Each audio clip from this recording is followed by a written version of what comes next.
गोरा, मैं काला, मैं छोटा, मैं पतला, मैं धनवान, मैं सेठ, मैं जो भी है सोसाइटी का अध्यक्ष, सचिव, है ना, मिनिस्टर, व्हाटएवर जो भी हम हैं, वो हम कौन सा मान रहे हैं? जो है नहीं उसे माने बैठे हैं, और जो एक्चुअल में है उसे हमने अनादिकाल से नहीं देखा है ना। हमारे श्री गुरु कहते हैं कि भाई आप एक बार तो जो है वो अंतर में देखो, क्योंकि धर्म तो अंदर की बात है।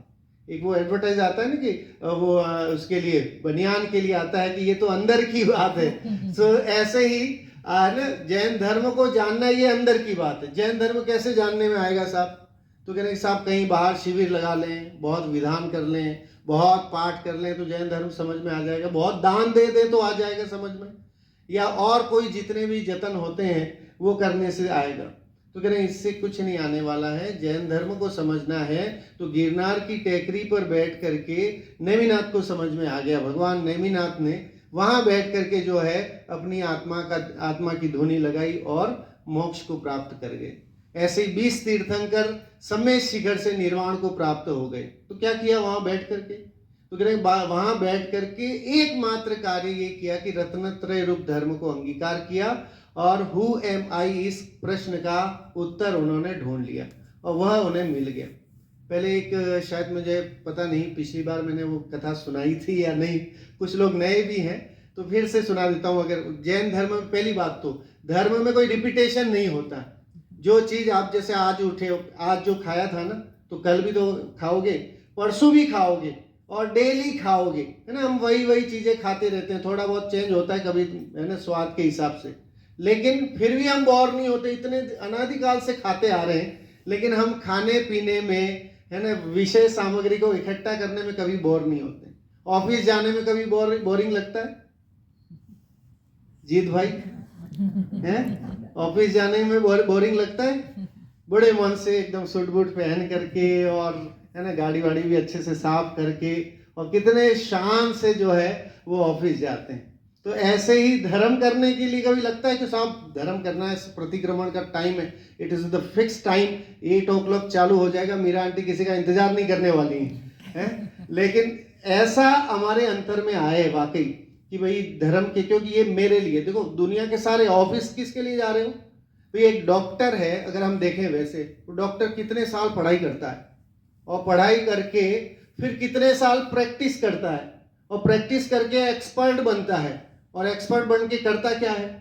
तो कह रहे कि वो जो कमा रहा है वो भी कितना खाएगा, वो बाकी सब दूसरों के लिए ही कमाता है ना। पढ़ाई करता है तो भी दूसरों के लिए ही करता है, और प्रैक्टिस करता है तो भी दूसरों के लिए ही करता है। थोड़ी बहुत एक हाथ किसी के भाग्य होगा तो उसकी दवाई लग जाएगी या जैसा भी हो। जितना भी कमाया उसने किसके लिए कमाया? कि भाई सब दूसरों के लिए कमा के जा रहे हैं, है ना। और धर्म में क्या है कि अगर आप 1 घंटा भी बैठेंगे तो किसके लिए कमा रहे हो? अपने लिए, है ना। अगर हम 1 घंटा भी टाइम देते हैं तो वो 1 घंटा किसके लिए? कि अपने तत्व के चिंतन के लिए। जैन धर्म विचारात्मक है, चिंतनात्मक है। आप जितना ज्यादा चिंतन करेंगे उतना आप आत्मा के निकट पहुंचेंगे। जितना आप पर, अभी तक कितनी गजब की एक गाथा आई कि स्वद्रव्य और परद्रव्य की चर्चा, कि भाई स्वद्रव्य किसे कहें और परद्रव्य किसे कहते हैं, है ना। हम बोलते हैं स्वधन और परधन। तो हमारा धन कौन सा है? तो हमारा धन तो अपनी आत्मा, अपनी शुद्धात्मा, मैं जो हूं अंदर में, है ना। इस देवल में कोई एक चेतना नाम की शक्ति है, और वो चेतना शक्ति जो है वो ही मैं हूं। ये जो दिख रहा है सुंदर शरीर या लंबा चौड़ा शरीर, ये मैं नहीं हूं। इतना ज्ञान, उसका नाम जो है वो जैन धर्म है ना। उसने जैनिज्म जान लिया, उसको और ग्रंथ पढ़ने की जरूरत नहीं। अब देखिए व्यास जी हुए, है ना, हिंदुओं में व्यास जी हुए जिन्होंने 18 पुराण लिखे और बड़े बड़े पोतने लिखे। तो किसी शिष्य ने पूछा कि महाराज जी इतने पोतने पढ़ने पे हमारे पास, we don't have the time, है ना। आजकल दुनिया के पास टाइम कहाँ है कि शास्त्री जी खोल करके पढ़े और देखे। तो उसने जाके पूछा कि महाराज जी आप तो ये बता दो कि इसका कोई शॉर्ट फॉर्मूला हो, आपने जो इतने 18 ग्रंथ लिखे हैं इसका कोई शॉर्ट फॉर्मूला हो तो वो बता दो, ताकि हमारा कल्याण हो जाए, है ना। हमारे पास इतना टाइम नहीं है कि हम इतने ग्रंथ पढ़ें और खोलें। तो उन्होंने एक श्लोक लिखा, 18 पुराणेषु व्यासस्य वचनद्वयम् और परोपकाराय पुण्याय पापाय परपीड़नम। व्यास जी कहते हैं कि मैंने ये जो 18 पुराण लिखे हैं उसमें 2 ही बातें हैं बस। क्या बात है कि पुण्य, परोपकार करोगे तो पुण्य मिलेगा, और क्या है, दूसरों को दुखी करोगे, है ना, दूसरों को परेशान करोगे, अंतर में राग द्वेष रूप कषाय रूप परिणाम रखोगे तो पाप कमाओगे। बस इतना सा ही है। सो ऐसे ही जैन धर्म भी इतना सा ही है, इतना ही समझना है हमें खाली, है ना। पूरे शास्त्रों का निचोड़ सिर्फ और सिर्फ इतना है कि शुद्ध आत्मा को जानना, अपनी आत्मा को जानना, हु एम आई, इस क्वेश्चन का आंसर ढूंढना। और जिसे ये जितनी जल्दी मिल जाता है उसका काम हो जाता है, जिसे नहीं मिलता है वो और चक्र चलता ही रहता है, चक्र चलता ही रहता है। कौन से? 3 तरह के परिणाम, एक तो द्रव्य कर्म, नौ कर्म और भाव कर्म, है ना। ये 3 की जो श्रृंखला है वो टूटती नहीं, और जब वो टूटती नहीं तो संसार परिभ्रमण चलता रहता है। अभी हम वर्तमान में महान पुण्योदय से मनुष्य भाव हमें मिला हुआ है, और साथ में इंद्रियों की उपलब्धता मिली हुई है। 5 इंद्रियां अच्छी हैं, दिमाग काम कर रहा है, आँख कान नाक गला सब बढ़िया है, व्यवस्थित है ना। और बाह्य में देखें तो सुविधाएं भी सब हैं, लेकिन एक चीज की कमी है। वो क्या है कि मैं कौन हूँ, इस प्रश्न का उत्तर साहब अभी तक नहीं पता है ना। क्योंकि अभी भी हमने जो है वो शरीर और आत्मा के साथ संयोग संबंध से वो है, लेकिन उसे ही अपना मान रखा है। छह ढाला एक बहुत सुंदर ग्रंथ है, उसमें दौलत राम जी का ग्रंथ है। दौलत राम जी आगरा के पास एक सासनी नाम का छोटा सा गांव है, कस्बा है, वहाँ रहते थे। और उन्होंने अध्यात्म का अगर कोई अच्छा ग्रंथ, छोटा ग्रंथ, अगर उसे हम छोटा समयसार भी कह सकते हैं, वो कहते भी हैं लोग कि अगर समयसार पढ़ने का समय नहीं है तो आप वो छोटी सी छह ढाला पढ़ लीजिए। उसमें 4 गति के दुख से लेकर के क्या ऐसी चीज है जो नहीं बताई गई, और वो भी पद्य में। वहाँ उन्होंने हमारी जो भूल है उसको 2 लाइनों में लिखा। क्या लिखा? तन उपजत अपनी उपज जान, तन नशत आपको नाश मान, है ना। रागादि प्रगट ये दुख देन, तिन ही को सेवत गिनत चैन। इतनी सी बात इसमें पूरा जैन धर्म है। तन उपजत अपनी उपज जान, शरीर के उत्पन्न होने पर यह जीव मिथ्यात्व के कारण भ्रमवश ये मानता है कि मैं पैदा हुआ। और तन नशत आपको नाशमान, और शरीर के नाश होने पर ये मानता है हाय राम मैं मर गया, है ना। इतना ही है कि सिर्फ इतना, शरीर के उत्पन्न होने पे मेरा उत्पन्न होना माना, शरीर के नाश होने पे स्वाहा, और कुछ है ही नहीं आगे। किसने देखा स्वर्ग और किसने देखा नरक, जो है वो यही है, यही भोग करके चले जाएं, है ना। कई लोगों की ये मान्यता होती। तो कह रहे तन उपजत अपनी उपज जान, तन नशत आपको नाशमान, रागादि प्रगट ये दुख देन। रागादि में सब ले लिया, पूरे जितने राग द्वेष मोह कषाय रूप 25 कषाय, है ना, क्रोध मान माया लोभ अनंतानुबंधी प्रत्याख्यान अप्रत्याख्यानावरण संजुलन, और 9 कषाय भी, तो टोटल 25 कषाय हो गए। तो रागादि मतलब एक शब्द कहते हो, आप उस दौलत राम जी की विद्वत्ता देखिए कि एक शब्द में सारी 25 कषायों को घेर लिया। रागादि प्रगट ये दुख देन, कि ये रागादिक जो है राग द्वेष रूप परिणाम प्रगट ये दुख दें। आपको कहीं जाने की जरूरत नहीं हो, आप अपने बच्चे से प्रेम करते हो, राग करते हो, तो उसको कोई चाटा मारेगा तो डेफिनेटली आप दुखी होंगे, है ना। या उसको स्वयं ही लग जाए, गिर जाए, पड़ जाए, तो आपको कितना अंदर में दुख होता है। क्यों? क्योंकि उसके प्रति राग है। और कोई अगर ऐसा व्यक्ति जिसे आप पसंद नहीं करते हैं, है ना, फ्लाइट में जा रहे हैं और बगल में कोई ऐसा व्यक्ति भेजा जिससे बदबू आ रही हो, और जो आपको पसंद ही नहीं आ रहा, मोटा ताजा या वैसा कोई व्यक्ति हो, तो आप क्या करेंगे? तो साहब अंदर ही अंदर वो होंगे कि कब ये सफर कट जाए, इससे पीछा छूट जाए। तो द्वेष भावना भी वहां रहती है। तो राग द्वेष तो एक सामान्य बात बताई, लेकिन साथ में 25 कषाय जो है वो दुख देन है, प्रगट दुख देन है वो, है ना। इन्हीं को सेवत गिनत चैन। और हम क्या करते हैं कि राग द्वेष रूप की श्रृंखला ही हमारे कंटिन्यू चलती है ना। ईर्ष्या भाव, अंदर में जलन, आपस में जो ये परिणाम है, क्रोध मान माया रूप परिणाम है, वो ही चलते हैं ज़्यादातर। अगर हम सुबह से उठने से लेकर रात को सोने तक अगर हम अपना ब्यौरा निकालें, स्टेटमेंट निकालें, है ना, बाकी सब तो स्टेटमेंट हम कितने माहिर हैं, कि भाई मंथली हमारा स्टेटमेंट कितना हुआ, क्या हुआ, हम सब देखते हैं। कभी हम अपने भावों का स्टेटमेंट निकाल के देखते हैं कि पूरे एक दिन के भाव हमारे कैसे कैसे रहे, क्या शांत रहे, क्या जो है वो परिवार में समझ लीजिए कि क्या सबके प्रति हमने सम्मान की भावना, प्रेम की भावना रखी, क्या साधर्मियों के प्रति हमारे अंतर में प्रेम की भावना रही, क्या किसी, अब देखिए वहां लिखा है गुणेषु प्रमोदम, है ना, माध्यस्थ भाव।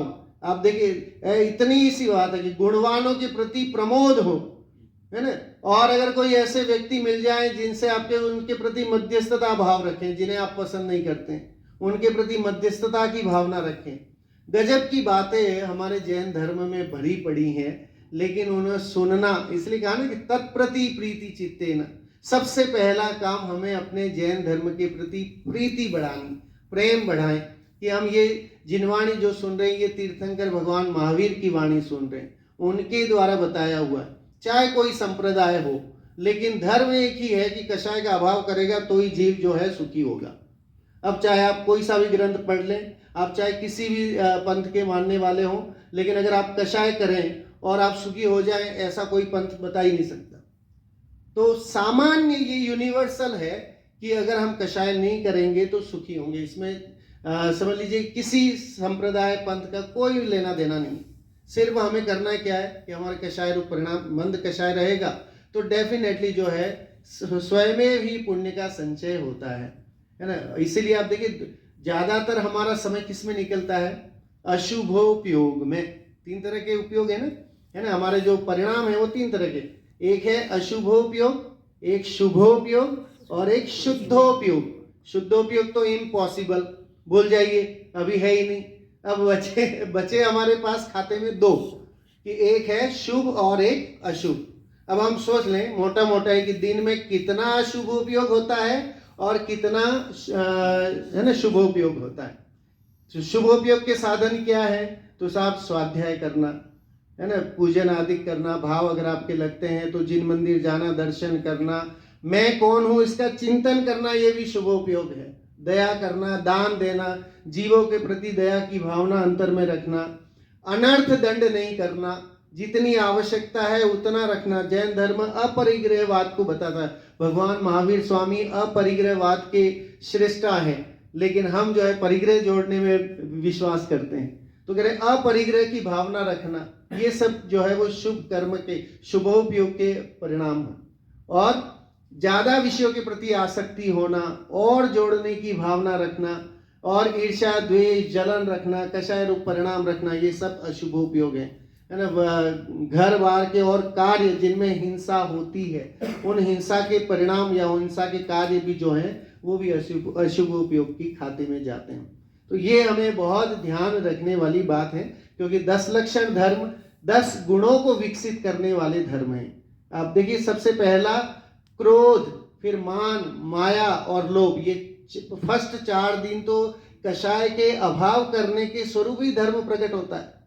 पहला उत्तम क्षमा, सब आप मिच्छामि दुक्कडम किसको बोलेंगे, कि जिसके प्रति मन में जो है, मन में कुछ और है ना, वचन में कुछ और क्रिया में कुछ का कुछ। हमारे मुनिराजों का क्या है, इन तीनों में सिमिलरिटी है। मन में होए सो वचन उचरिए और वचन होए सो तन सो करिए, कि आपके मन में जो है वही आपकी वाणी में होना चाहिए, और जो आपकी वाणी में है वही आपकी काया से झलकना चाहिए। तो कोई बात है, लेकिन हमारे मन में कुछ और भरा है ना, वचन में हम कुछ और बोलते हैं और काया में हम कुछ और ही करते हैं, तो वो सही बात नहीं है। सही बात क्या है कि तीनों में एक रूपता होनी चाहिए। निर्ग्रंथ मुनिराज जो है वो चाहे कोई उनके सामने आकर के नतमस्तक हो तो प्रसन्न नहीं होते, कोई आकर के उपसर्ग करे तो दुखी नहीं होते। समता भाव अंतर में। अब देखिए चेलना रानी और श्रेणिक राजा का उदाहरण, यशोधर मुनिराज का घटनाक्रम आता है।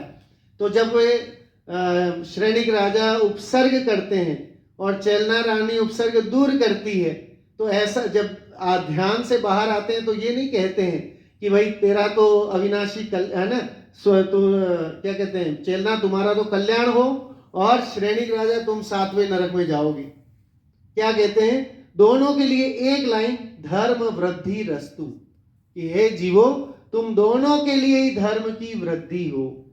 क्या हमारे में वो क्वालिटी आती है कि कोई हमारा बुरा करे और हम जो है वो उसके लिए ये भावना अंदर में ये ला सकें कि भाई तेरा धर्म का कल्याण, तेरा अविनाशी कल्याण हो, ऐसी भावना हम अंतर में कर सकते हैं? जैन धर्म तो ये कहता है। हमारे मुनिराज तो उनकी काया से ये झलकता है कि चाहे कोई उनको मारने आए, छेदन भेदन कुछ करे, तो भी जो है वो उनके प्रति किसी तरह का राग द्वेष रूप परिणाम नहीं रखते हैं, सदा काल वीतरागता वर्तती है। तो वैसी वीतराग भाव हमारे अंतर में आने चाहिए। समय तो बहुत तेजी से दौड़ रहा है, लेकिन फिर भी 10 लक्षण पर्व की एक जयमाला है, उसमें इन 10 भावों को जो है 10 विकारों को हटा करके 10 गुणों को प्रगटाने की गजब की यहाँ ध्यानित राय जी ने उस सरली जयमाला में वो पंक्तियां लिखी हैं, वो हम पढ़ते हैं और उसको छिमा जहाँ मन होई, अंतर बाहर शत्रु न कोई, उत्तम मार्दव विनय प्रकाशे, नाना भेद ज्ञान सब भाषे, उत्तम आर्जव कपट मिटावे, दुर्गति त्याग सुगति उपजावे, उत्तम सोच लोभ परिहारी, संतोषी गुण रत्न भंडारी, उत्तम सत्य वचन मुख बोले, सो प्राणी संसार न डोले, उत्तम संयम पाले ज्ञाता,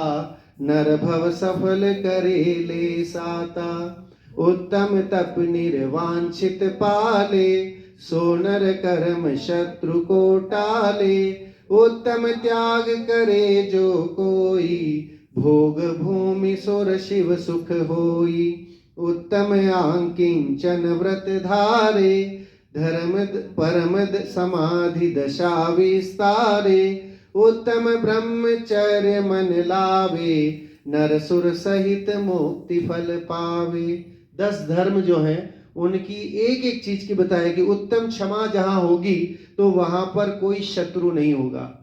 आपका शत्रु भी है और आपने उसके प्रति क्षमा भावना रखा, तो आपका शत्रु कहां से होगा? तो क्षमा धर्म जो है वो हमारे शत्रुओं को खत्म कर देता है। अब कोई शत्रु हमारा बचा ही नहीं। इस पूरे यूनिवर्स में हमारा कोई शत्रु नहीं। इस पूरे यूनिवर्स में जितने भी जीव हैं वो सब हम एक श्रेणी के हैं, है ना। जो निगोद में सो ही मुझ में, सो ही मोक्ष मझार, ऐसा कहा जाता है। जीव अपेक्षा से देखा जाए तो निगोदिया जीव भी जीव है, ज्ञान दर्शन स्वभावी है, और मेरा जीव भी ज्ञान दर्शन स्वभावी है, सिद्धों का जीव भी ज्ञान दर्शन स्वभावी। What is the difference? कोई डिफरेंस नहीं। ज्ञान की अपेक्षा से कोई डिफरेंस नहीं, लेकिन पर्याय की अपेक्षा से डिफरेंस है ना। वो कर्मों की अपेक्षा से डिफरेंस है कि हम जो है वो संसारी हैं और वे मुक्तात्मा हैं। एक हिंदी के कवि हुए मैथिली शरण गुप्त जी, उन्होंने गजब की, मतलब इतना तो नहीं, लेकिन उन्होंने ये लिखा कि पूरे यूनिवर्स में जितने मनुष्य हैं, उन्होंने मानवता की बात की। उनकी कविता का नाम भी है मनुष्यता, और उसमें उन्होंने पूरे विश्व के जितने मनुष्य हैं उनको अपना भाई बंधु मानो, ऐसा लिखा है ना। अपना जैन धर्म कहता है कि चींटी को भी अपना मानो, है ना। वो भी हमारा वो है, छोटा से छोटा जीव भी जो है उसे मारने की बात नहीं करते, तो वो अहिंसा धर्म है। तो वो उन्होंने कहा पूरी मानवता की बात की। उसमें उन्होंने लिखा, मनुष्य मात्र बंधु है, यही बड़ा विवेक है। कह रहे कि हम ये माने कि इस यूनिवर्स के जितने मनुष्य हैं वो हमारे भाई बंधु हैं, ऐसा सोचना ये सबसे बड़ा विवेक है। मतलब आप सोचिए, वो तो वहां तक गए, लेकिन हम अपने जैन धर्म के हिसाब से अगर देखें तो जीव मात्र को अपना मानना यही सबसे बड़ा विवेक है। तो हर एक जीव को भगवान माने, हर एक जीव में सिद्ध बनने की लायकात को माने, तो कभी भी हम हिंसा की ओर अग्रसर नहीं होंगे। इस तरह से हम अहिंसा धर्म को अपनाएं। इसी मंगल भावना के साथ जय जी ने। सिद्ध भगवान आदर्श तुम्ही मेरे, आप साथ में दोहराइएगा।